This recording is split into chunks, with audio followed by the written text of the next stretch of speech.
Section 6 on pages 84 and 85. This is just one question, and it's about the ability to acquire, how the ability to acquire customers online contributes to unlicensed activity. So this question is,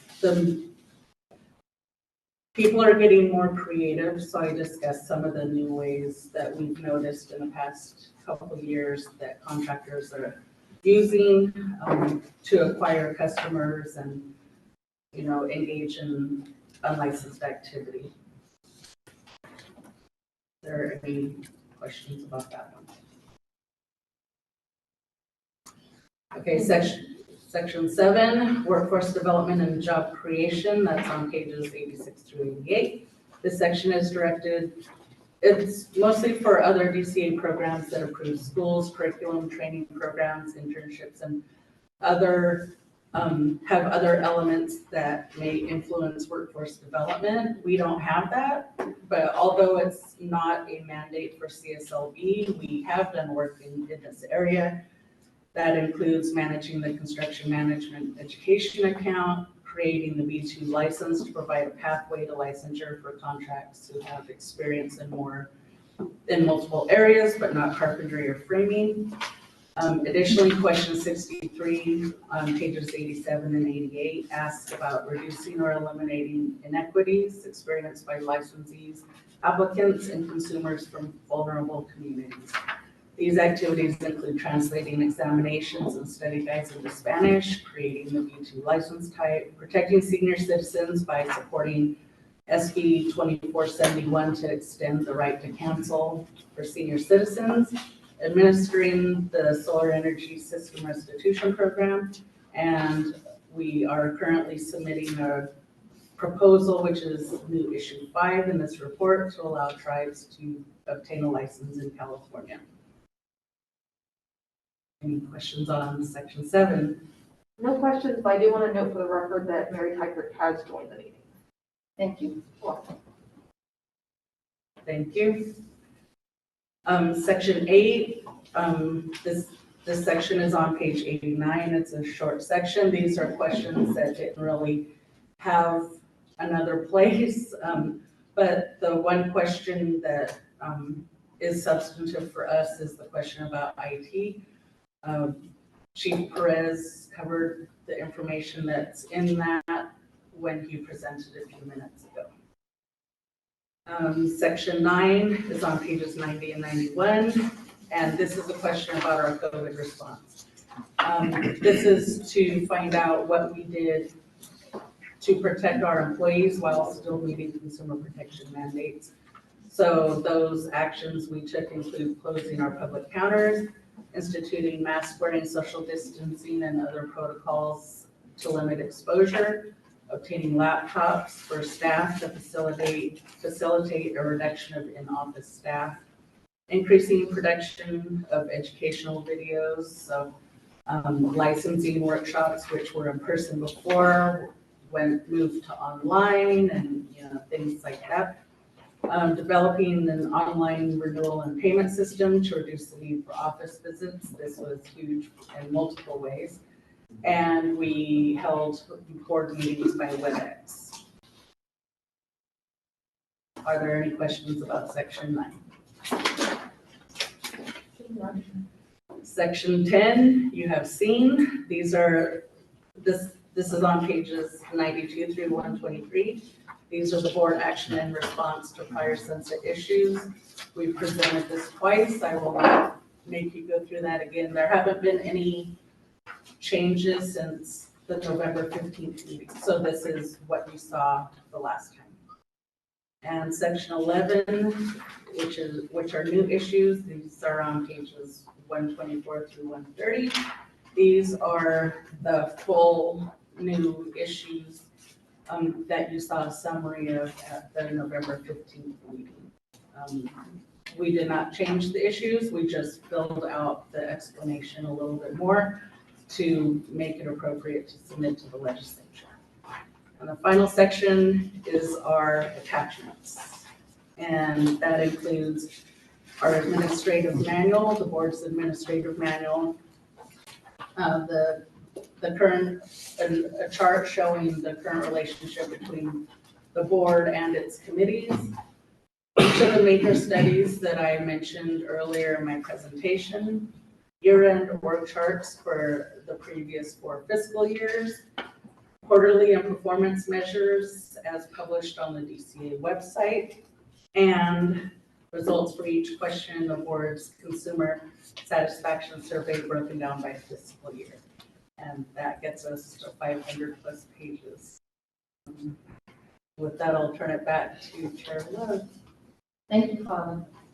Before we move forward, Paula said in the beginning that there were going to be some additional changes and edits, and we're going to need to have a motion. So I'm going to turn to John Penn, who's going to help us craft a motion for the board to vote on.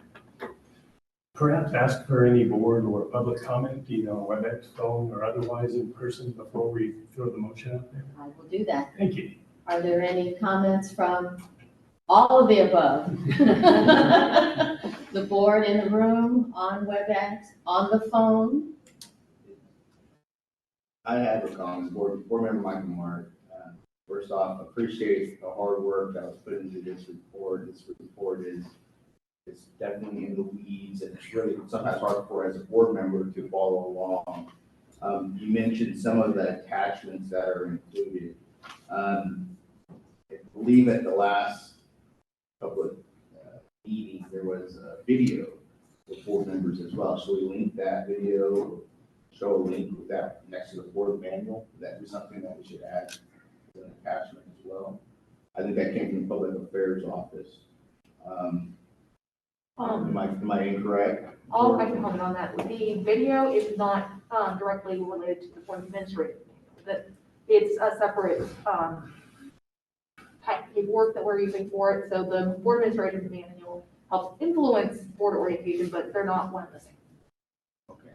Yes. Thanks for the clarification. Of the initial sunset report of all the new items, which, as a board member, what should we look at the most closely between sections 1 through 9? Like, I know the entire report is very, very thorough, but it's, as a pure cliff note, which one should we look at the most here? Because since the November meeting to now, we saw the prior issues, the prior report, and then now that we're seeing the full draft report, there's so much information. I think it was like 200 pages that I was trying to read quickly on electronically. So maybe a quick clip notes version of the summary. Like, what does that make sense? Yeah. First, the prior issues are the board-specific questions that we received during the last sunset. Yes. So that's just our update for those questions. Regarding the template questions that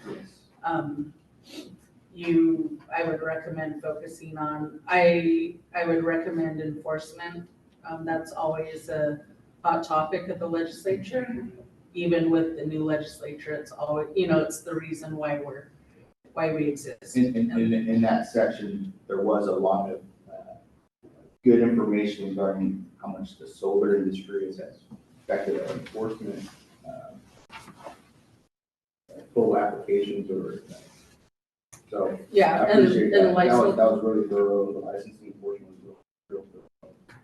Yeah, licensing is always a topic too if there's a problem. So if there are issues with cycle times, that may be of interest to them, to the legislature.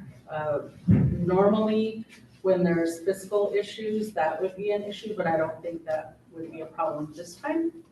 So they will likely have more time to cover licensing and enforcement. So sections 3 and 4. Okay. Thanks for that. Any other comments?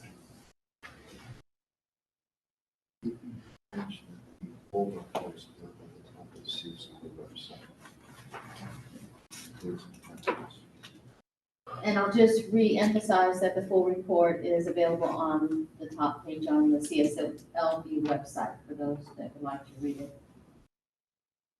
And I'll turn it over to John. I believe we have a motion approving and authorizing the submission of this final version of the draft sunset review report with the addition, as mentioned by Legislative Chief Fauna, that there'll be a cover letter from the chair, a table of contents, an index of acronyms, time permitting, page number references, updated meeting references, and board charts. In addition to any grammatical corrections or name corrections that need to be made. That's in order. If we have a first, for someone to make that motion. I'll call for the motion. I'll make the motion and obviously, before it's submitted fully, like, you're going to provide a final draft to on the website. That's my request to before it's submitted. Well, we're required to post it on the website when it's final, so that will be. Okay, but I'll make the motion for recommendation from attorney or counsel. Thanks, Michael Mark. Is there a second? Second, Joel Barton. Thank you, Joel. And Robin, will you call for the roll? Diana Love, Yes. Joel Barton, Yes. Rodney Cobos, Yes. David De La Torre, Aye. Miguel Galarza. Aye. Amanda Gallo. Aye. Susan Granzella, Yes. Alan Guy, Aye.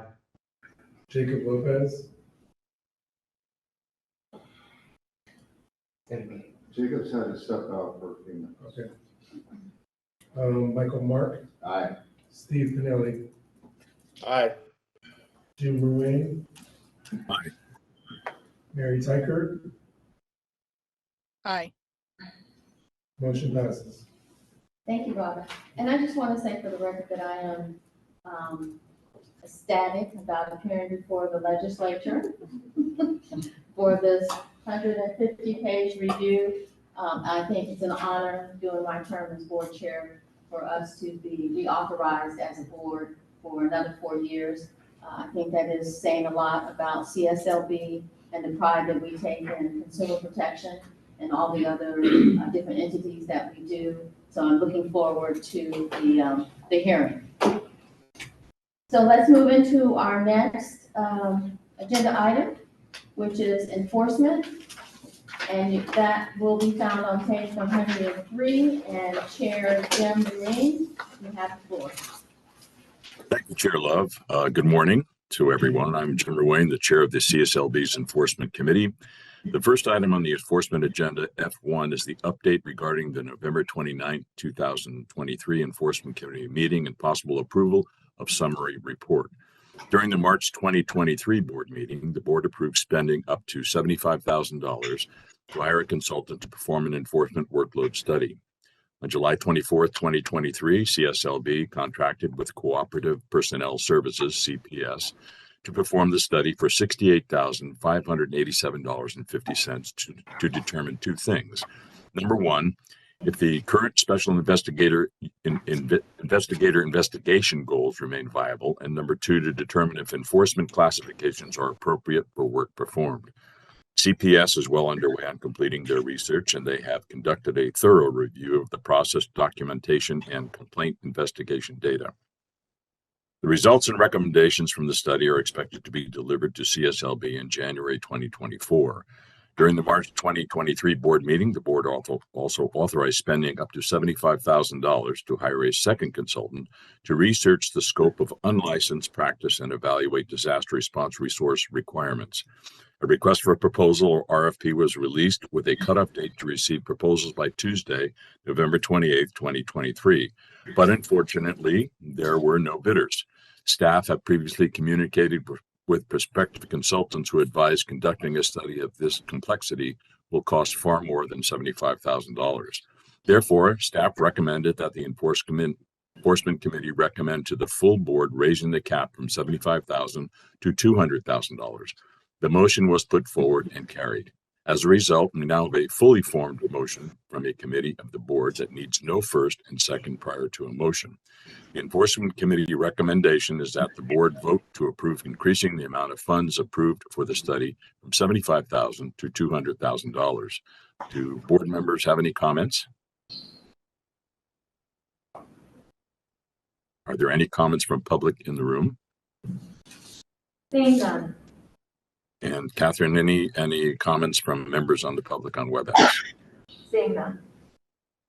Robin, will you please call the roll? Need a motion. We need a motion. Need a motion. It's a fully formed motion from committee. It's a fully formed motion, so we just need to call roll. Thank you. Brian Malone, Yes. Joel Barton, Yes. Rodney Carlos, Aye. David Delatorre, Aye. Miguel Galarza, Aye. Amanda Gallo, Aye. Susan Granzella,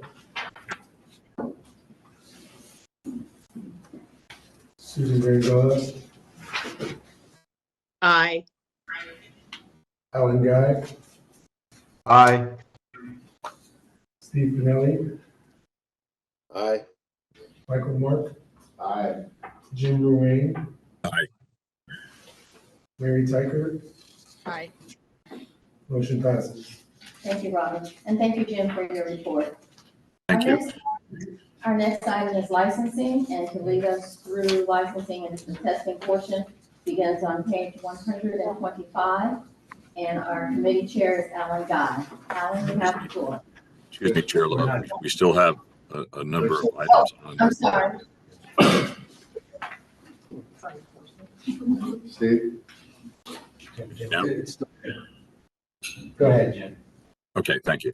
The next item discussed during the committee meeting was the Consumer Complaint Satisfaction Report, which is based on surveys of individuals who have filed complaints with the Enforcement Division against licensed or unlicensed contractors. The surveys assess the public satisfaction with CSLB's handling of their complaints.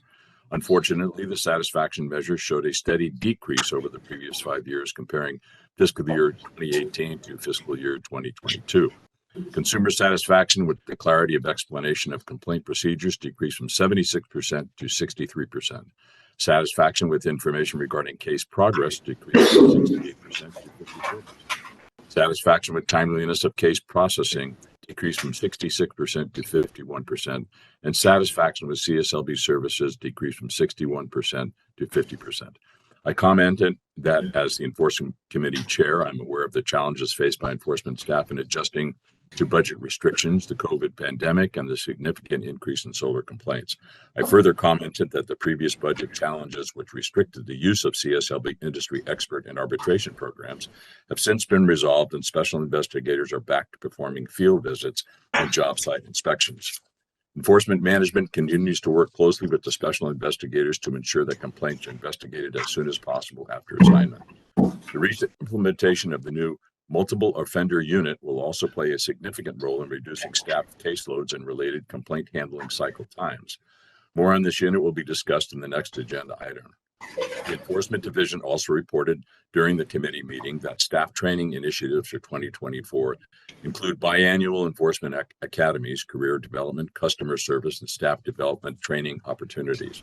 Enforcement management is optimistic that these complaint handling changes in staff training will significantly improve consumer satisfaction.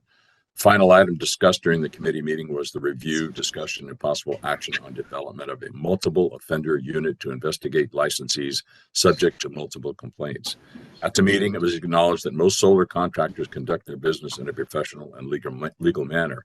But unfortunately, some solar contractors do not respond timely to their customer concerns, look to CSLB for their quality control, and engage in egregious acts causing significant consumer financial harm.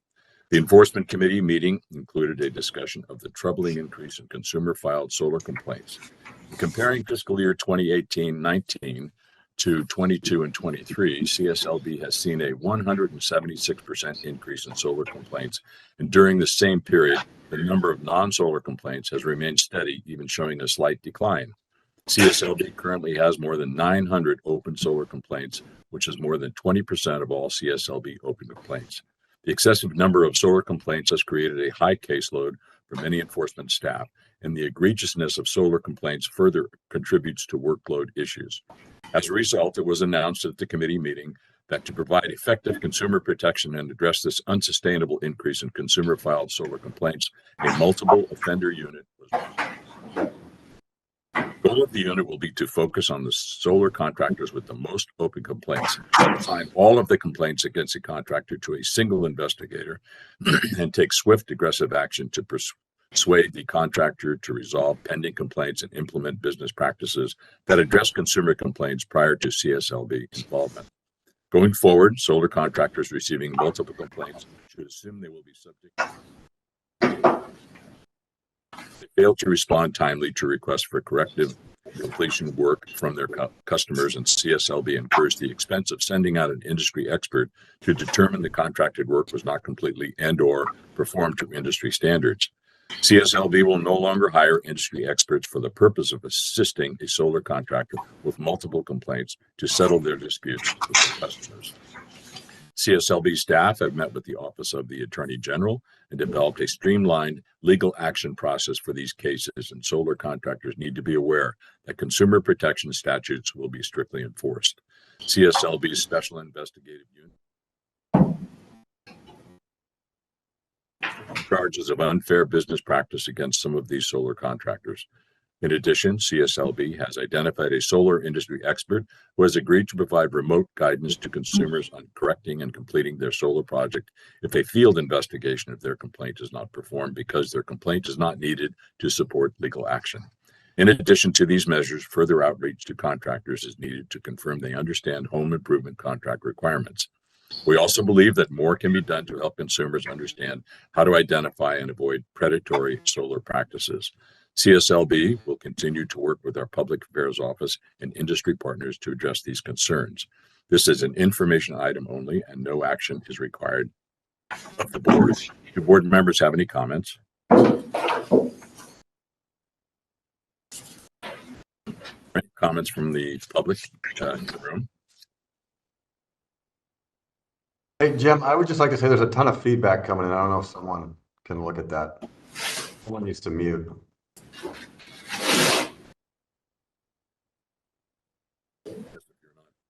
Thank you, Jim. I believe it's Steve's turn. Steve? Yeah. Are you gonna, you or your committee chair are gonna ask for approval of the enforcement committee minutes? Is that in your script? It was at one point, but it may not be now. You do need the minutes for the packet. I'm sorry, Dave, I didn't pick that up. Yeah, I don't see it in here. Kathleen, do we have any other comments from people on WebEx? No, we did not. This concludes my update on the recent Enforcement Committee meeting. And at this point, I'll turn it over to Enforcement Chief Steve Grove to provide an enforcement program statistical update. Steve? Steve, on T103, our enforcement committee meeting summary report. Steve, could you explain the committee meeting a little bit, and then ask Jim, you could ask for a motion? Yeah, so at the enforcement committee meeting, wait, are we talking about the motion to Approve your minutes. just to approve the minutes? Okay. They just briefly discussed, you had an enforcement committee meeting. Okay, so we had an enforcement committee meeting, and during that committee meeting, we discussed the implementation of the multiple offender unit.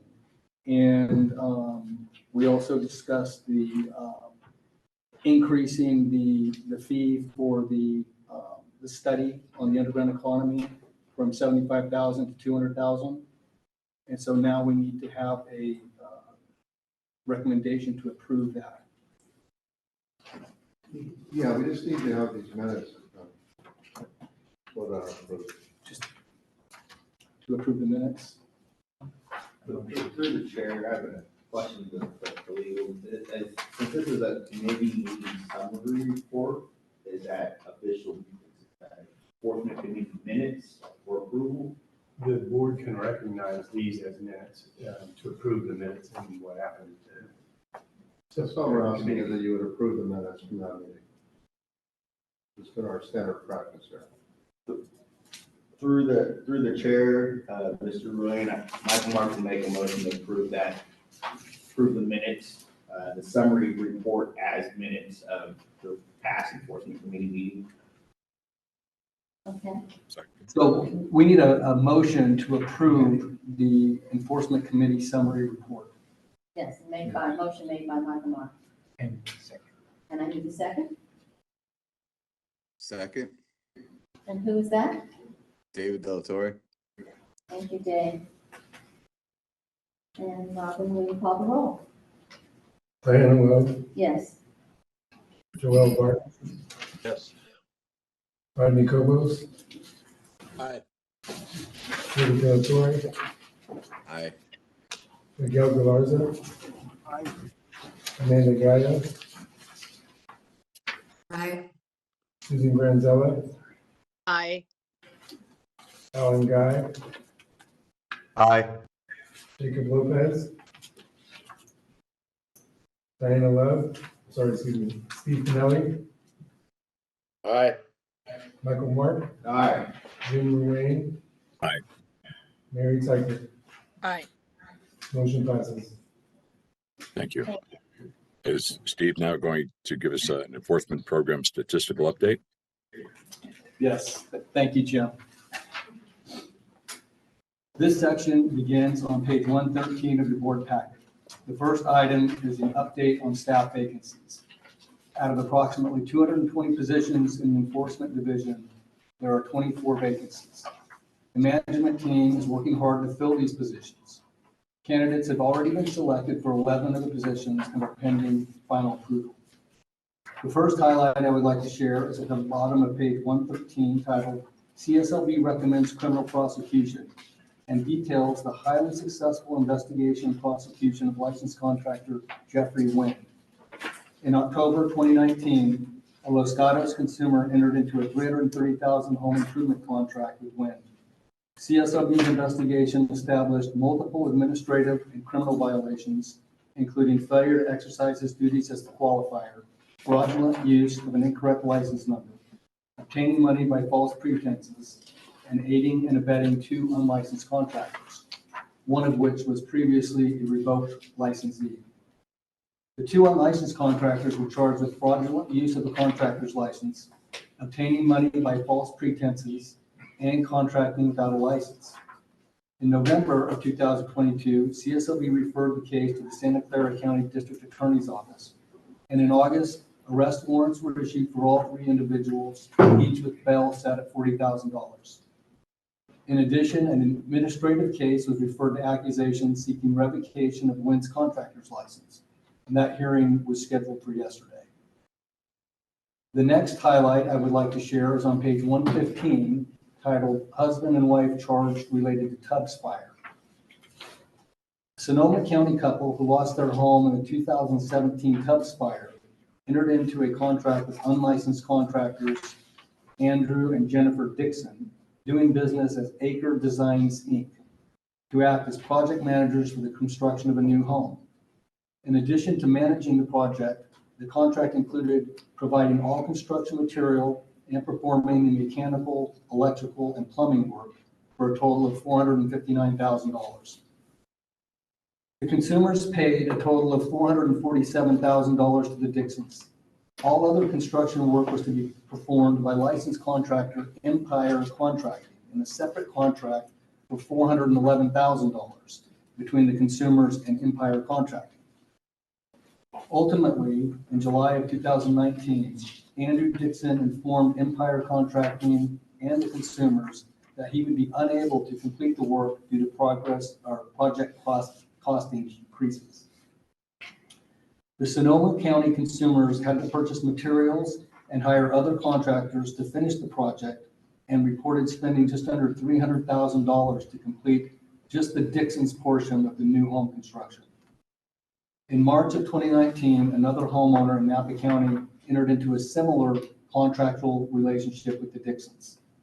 As with the previous situation, the Dixons were going to act as project managers and Empire Contracting was going to do the majority of the construction.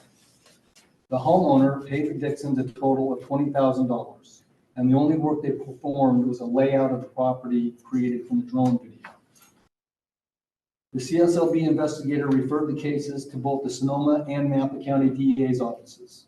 In August of 2023, CSLB was notified that both counties filed charges against Andrew and Jennifer Dixon in connection with the projects. In Sonoma County, the Dixons are charged with theft from an elder and contracting without a license in an area for which a state of emergency has been declared, which is chargeable as a felony.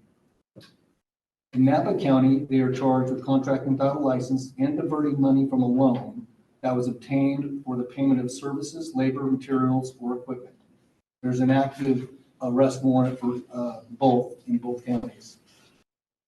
Empire Contracting was issued a letter of admonishment for associating with an unlicensed contractor after being cooperative in the investigation into the Dixon's unlicensed practice.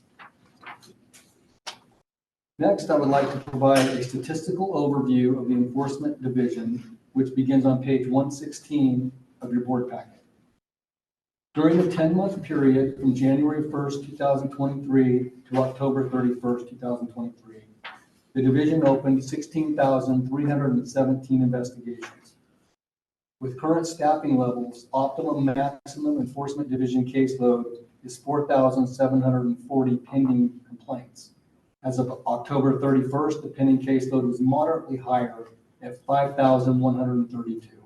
And again, the reason for the higher caseloads continues to be the increase in solar complaints each month, approximately 200 per month. Consumer service representatives and investigators in the Enforcement Division are working very hard to keep up with the incoming complaints. When handling licensee cases, the CSRs have successfully settled 37% and closed out 75% this year.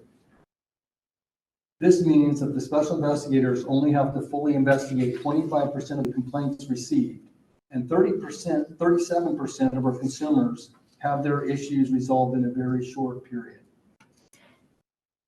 The weighted monthly case closing average for special investigator and investigative centers was 9 closures per month, just one less than the closure goal 10. Another board goal is to appropriately disposition all but 100 complaints within 270 days of receipt.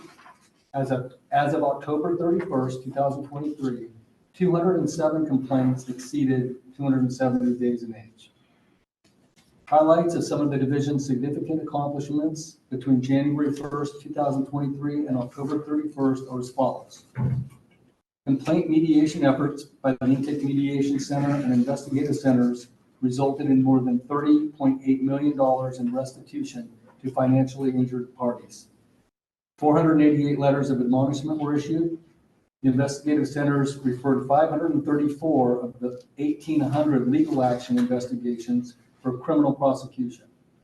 414 cases referred to arbitration, resulting in $3.2 million in restitution ordered to injured parties. 649 licensee citations issued, 612 non-licensed citations issued, $1.5 million of civil penalties collected, $426,000 collected for investigation cost recovery, 164 accusations filed, and 162 license revocations. And finally, I'll provide a brief update on proactive enforcement, which is conducted by the 27 special investigators assigned to the Statewide Investigative Fraud Team, or SWIFT. And this information begins on page 118 of your packet. During this reporting period, SWIFT conducted 30 undercover sting operations across the state, participated in 318 sweep days, and responded to 834 leads, or tips received from industry and public. Investigators completed 2,629 investigations with 717 cases resulting in an administrative or criminal legal action. And additionally, 961 advisory notices were issued for relatively minor violations. And that concludes the enforcement statistical update. I'll turn it back over to Chair Ruane. Thank you very much, Steve. This is an information item only. No action is required of the board. Are there any comments from board members? Any public comment from anyone in the room? From anyone on WebEx? Seeing none. All right, thank you. This concludes the enforcement items on the agenda. Thank you, Chair Love. Back to you. Thank you. We are now on agenda item G, which is licensing. Leading us through the licensing and testing portion, beginning on page 125, is Licensing Committee Chair Alan Guy. Alan, you have the floor. Good morning. Thank you, Chair Love. I am Alan Guy, Licensing Committee Chair, and I am providing the Licensing Division update today with assistance from Licensing Chief Carol Gagnon. I will highlight a few items for the board. Please turn to page 123 for agenda item G1. You may recall at the end of each year, staff requests the board review and potentially approve grant awards for the construction management education account. As seen on page 125 this year, the board requested and received approval for the Department of Consumer Affairs to increase disbursement authority from $100,000 to $225,000 in fiscal year 2023-2024. This will provide additional funding for institutions that offer construction management education. This is done each year based on the amount of funds in the account. The $255,000 is distributed among 5 public colleges selected by the Construction Management Education Advisory Committee. The members of the committee are listed on page 125. Revenues in the account are from voluntary contributions made by licensees at the time of the license renewal fee payment and are sufficient to support this request. Is there any comment from board members in Sacramento or on WebEx? Is there any public comment in the room? Catherine, is there any public comment on WebEx?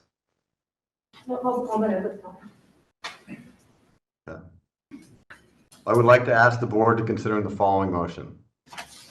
Direct staff to distribute the 2023 CMEA grant awards to the identified colleges according to the staff recommendation on page 126, based on approval from the Department of Finance to expend $255,000 from the CMEA account.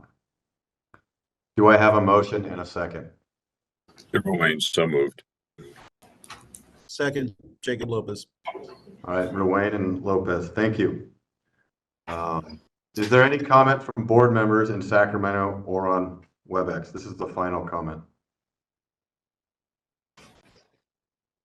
Alan, can Yes. I ask, did you state 255 or 225? 255. Okay, we need to, I think it was a typo. We need to correct that to 225. It's correct in the packet, it's just not on the Okay. script. Okay. So back to the motion, it's for $225,000 from the CMEA account. Thank you for correcting that. I'm assuming the motion and second still stands, so I'll ask for comments from the board. Okay, any public comment in the room or on WebEx? Seeing none.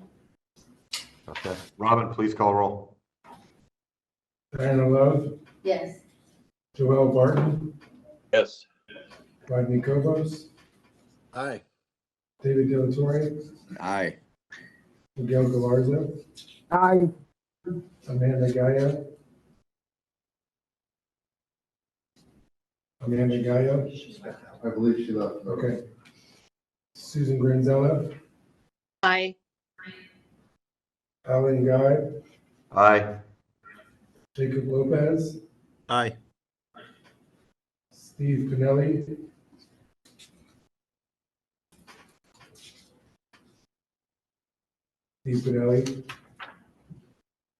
Aye. Michael Mark, Aye. Jim Ruane. Aye. And Mary Teichert. Aye. No, I believe Mary, she left. She said that. Motion passes. Thank you, Robin, and thank you, Alan. Oh, I'm not done yet. Oh, there's more? Okay. Thank you, Chair Love. Moving on to the licensing and testing statistical update, agenda item G2, which begins on page 129. Regarding applications, the table on page 129 indicates the number of applications received for new licenses, additional classifications, replacing qualifiers, and home improvement salespersons. As you can see, CSLB has already received over 39,000 applications in the first 10 months of the year. This is comparable to the amount we received last year at this time. On page 130, you can see that all of the processing times are now at or below 2 weeks, well within our 3-week processing goals. For application processing, this measurement is when a technician begins processing the application. The entire length of time for license or registration issuance is dependent on the applicant. Examples include passing exam or submitting workers' compensation and bonding. The goal of staying below 3 weeks to first handle applications is a customer service benchmark. It ensures all types of applicants hear back quickly about the status of their application and are able to move forward in the licensure process without delays. Please note the total number of renewals received in the table on page 132. They went down between calendar year 2021 and 2022, but are on track to rebound by the end of 2023. We have already received more than 100,000 renewals in the last 10 months. If we continue to average slightly more than 10,000 renewals a month, we are on track to rebound to 2021 numbers, which will be back up to over 120,000 as opposed to 117,000 renewals in 2022. Regarding the workers' compensation stats on page 133, the percentage of licensees with workers' compensation policies has increased by 3%. We think this is a result of SB 216, the bill which required workers' compensation for 4 additional classifications, which are C20 HVAC, C22 asbestos abatement, C8 concrete, and D49 tree service in 2023. Addressing the experience verification unit statistics on page 136, thank you, Michael Mark, for expressing interest in the experience verification unit after the September board meeting. On October 31st, Michael Mark met with staff to discuss ideas for improving the review of applications to ensure consumer protection. David Foyt followed up with an email to the board explaining that with COVID and other priorities, the 3% review was for the most part transferred to the enforcement division, who took a different approach for the identification of applications for field investigation. Focus shifted more towards applications that were previously rejected or withdrawn for lack of experience, those flagged because of an enforcement investigation, those suspected of submitting false documentation, and other concerning issues.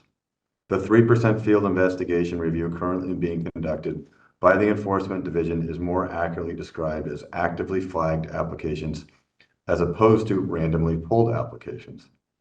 I look forward to scheduling a licensing committee meeting in January to discuss a possible regulatory review of the 3% regulation and the possibility of moving continued updates of this section to the enforcement portion of the board packet.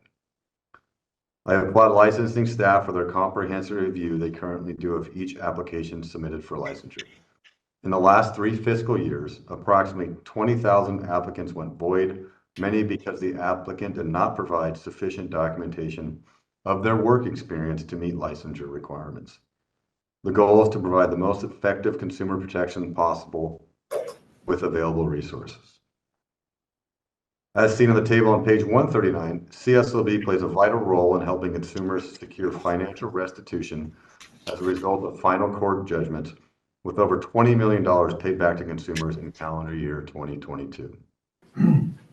Page 140 highlights CSLB's ongoing relationship with other state agencies, including EDD, DIR, and Franchise Tax Board.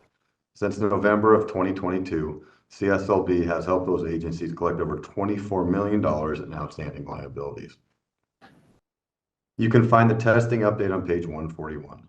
Between November 2022 and October 2023, PSI exams administered close to 46,000 exams for CSLB candidates. In addition, CSLB expanded to 2 new test centers on August 1st, 2023, in Las Vegas, Nevada, and Wilsonville, Oregon. Currently, there are no backlogs in test administration. As you can see on page 143, the Exam Development Unit has released 9 newly updated exams since July of 2023. Each of these new exams constitute an item bank of between 600 and 1,000 items. From those item banks, the exam specialists create versions of the exam to send out to the test centers. On page 144, there's an update on the Spanish translated exams. As of November 1st, 2023, over 500 exams have been administered using the translated versions. The rest of the translated versions will be in test centers by the end of this year. This concludes the licensing division update. Do any board members have any comment? Through the chair, third guy, I would like to say what's really good is that wait times of licensing processing times. And I think what's happening is our CSR times are lower too. I think there was a chart previously where it's down to like one of the lowest times in my tenure as a board member. So collectively, CSLB is with budgets, with renewal times, with CSR times, everything's running really smoothly. And I think all that collectively is helping each department help each other out. So with that, that's my comment. Thank you. Any other comments from board members? Is there any public comment in person or on WebEx? Seeing none. I think that concludes, hold on a second. I lost the page. I think that concludes the report. Back to you, Chair Love. Thank you, Alan. Before we go into closed session, we have one more item, which is public affairs, which begins on page 149. I'll turn it over to the Public Affairs Committee Chair, Giselle Garza. Thank you, Chair Love. As the Chair of the Public Affairs Committee, I'll be providing an update of what occurred at the Public Affairs Committee meeting on November 29th of 2023. The summary of this meeting can be found in your packet on page 149 of the pamphlet that's been provided. We discussed improvements that are being made on CSLB's website to provide better customer service to our stakeholders. This includes revising the alert box on the home page with down payment details, updating the Solar Smart page, and also updating publications to be current and accurate, along with translating more items into Spanish and other high demand languages. More videos can be translated into Spanish in the new year, which leads us to the next item of the Public Affairs Committee meeting. Videos that outline for next year will be provided. As such, these videos are related to solar tips and to women in construction, with more and more to come. Staff has also showed a recently updated video on the last item of the committee meeting, which was focusing on the strategic plan, item 4.2, which is to develop new board member orientation. The recently completed orientation video was shared with committee members and will soon be shared with all members along with accompanying PDF overview. And this will be shared at the end of the month. Board members here in Sacramento or remotely, do you have any edits to the November 29, 2023 committee meeting summary report?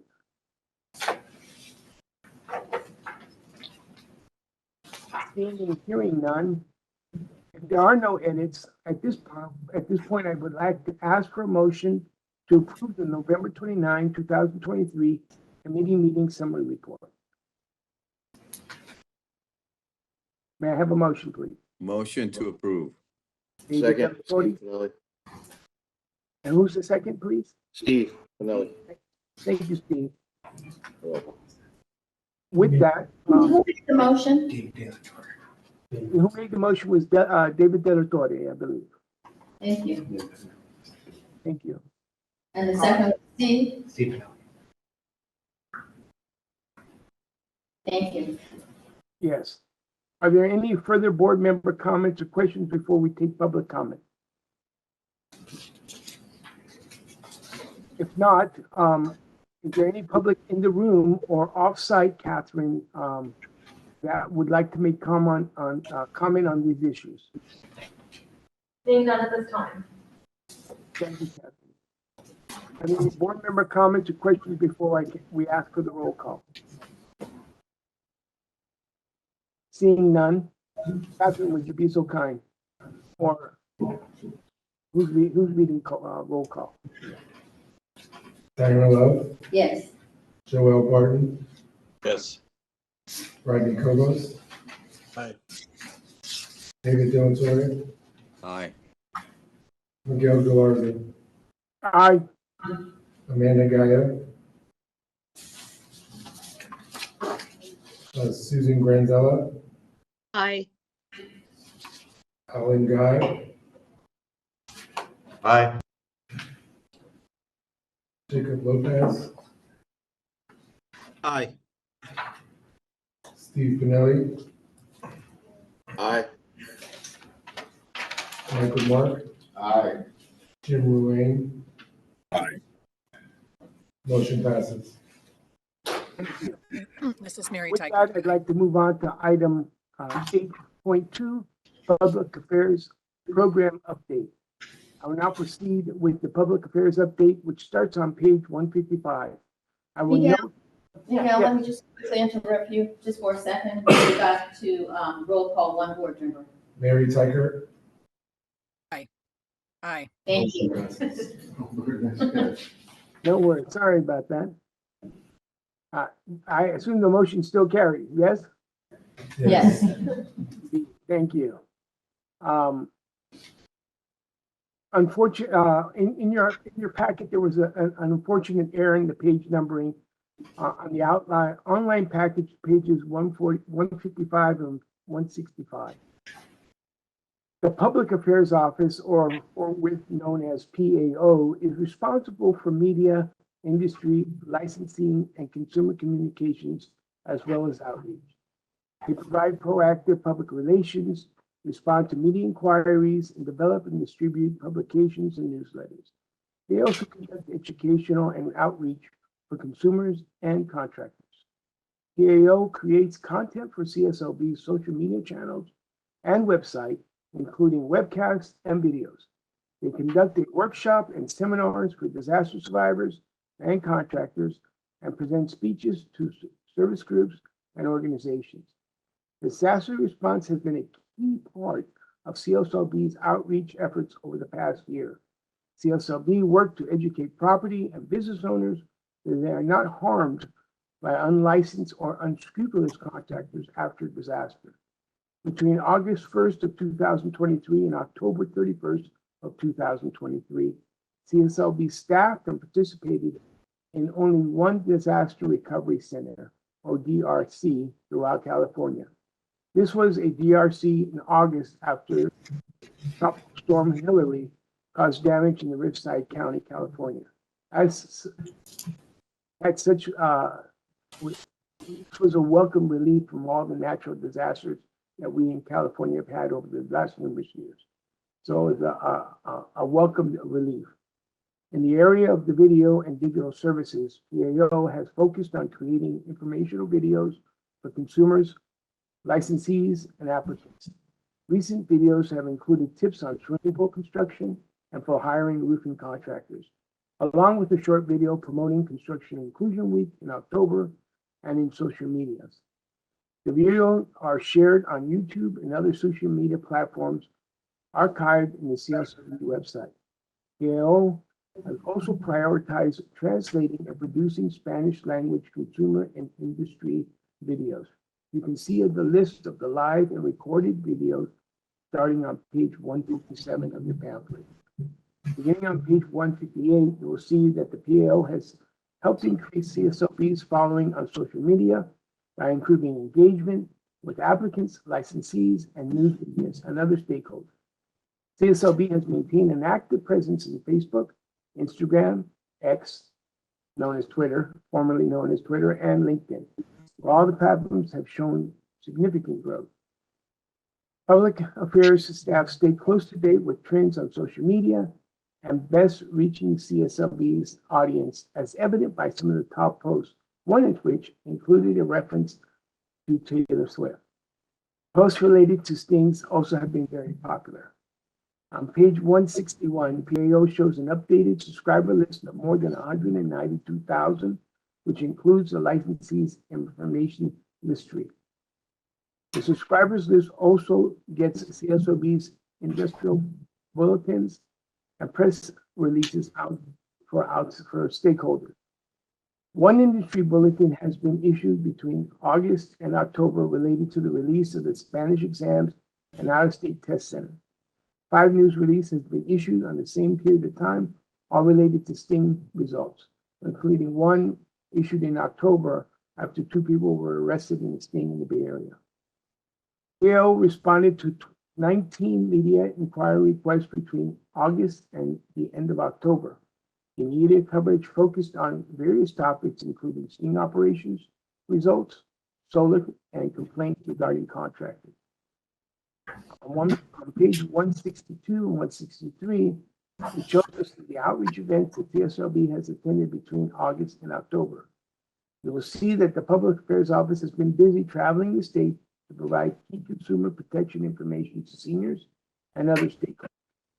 The What Seniors Should Know publication is frequently provided in outreach events and was recently updated to provide current and accurate information.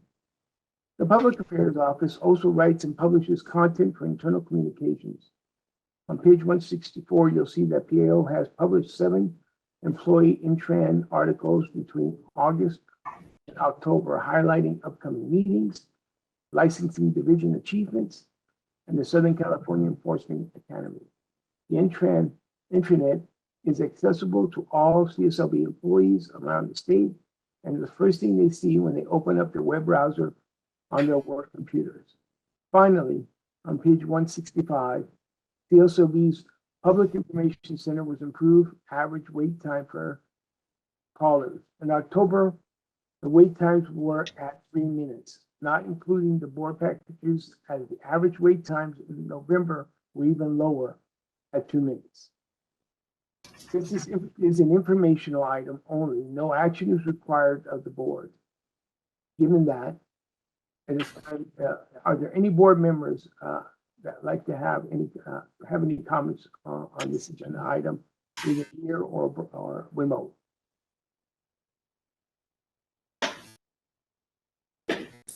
Hearing and seeing none. Is there any public here or off-site, Catherine, that would like to make public comment? Seeing none there as well. Thank you so much, Catherine. With that, Chair Love, that concludes the Public Affairs Program update. Thank you. Thank you, Miguel. I would like to take a moment just to thank all the committees for meeting and providing us with key consumer protection information to our stakeholders and to all those that listen in and go to our website. Thank you so much for all that you do. Now we will move to our closed session to consider 2 additional issues. Closed session will be our last agenda item for the day. This agenda item is not available for viewing by the public.